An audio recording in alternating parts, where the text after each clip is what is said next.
Sme študenti strednej zdravotníckej školy Štefana Kluberta v Levoči.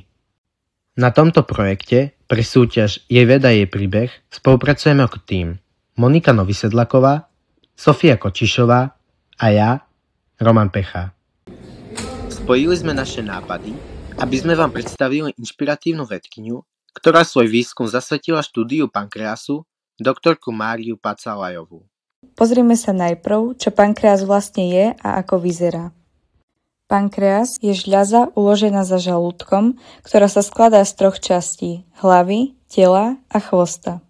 Hlava je najväčšia a nachádza sa v pravom hypochondriu, kde sa spája s dvanásnikom a spája sa s žlčovým vývodom.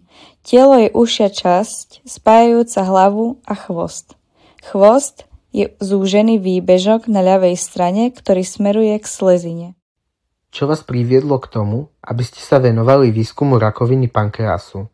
Tak k rakovine pankreasu som sa dostala tak asi dosť náhodne, že v 2. ročníku bakalárskeho štúdia sme si vyberali alebo mali vybrať prácu, v ktorej budeme písať alebo ktorej sa budeme venovať počas 3. ročníka, písať o nej bakalársku prácu.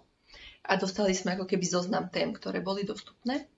Tak ja som si z tých tém, čo tam boli, ma celkom zaujala téma o epigenetike a úlohe epigenetiky pri vzniku a metastázovaní rakoviny pankreasu. Aké technológie alebo metódy používate najčastejšie vo svojom výskume? Tak v našom výskume používame veľmi širokú škálu metód. Hlavnými takými ako keby skupinami sú in vitro metódy, čiže ako keby metódy, kedy testujeme buď liečbu alebo rôzne iné veci na nádorových bunkách v laboratóriu. Druhou skupinou sú myšacie modely. Myšky veľmi dobre zodpovedajú, alebo to, čo funguje na myškách, tak vieme predpokladať, že to bude z veľkej časti alebo veľká pravdepodobnosť, že to bude fungovať aj u človeka, lebo myši sú cicavce a majú aj orgány, hormóny, enzymy veľmi akože podobné, aj genotyp, čiže gény, podobné ako človek, čiže sú veľmi dobrým modelom. Chceli sme vám povedať o výskume doktorky Márie Pacalajovej ešte oveľa viac. No 3 minúty na vedu sú fakt málo.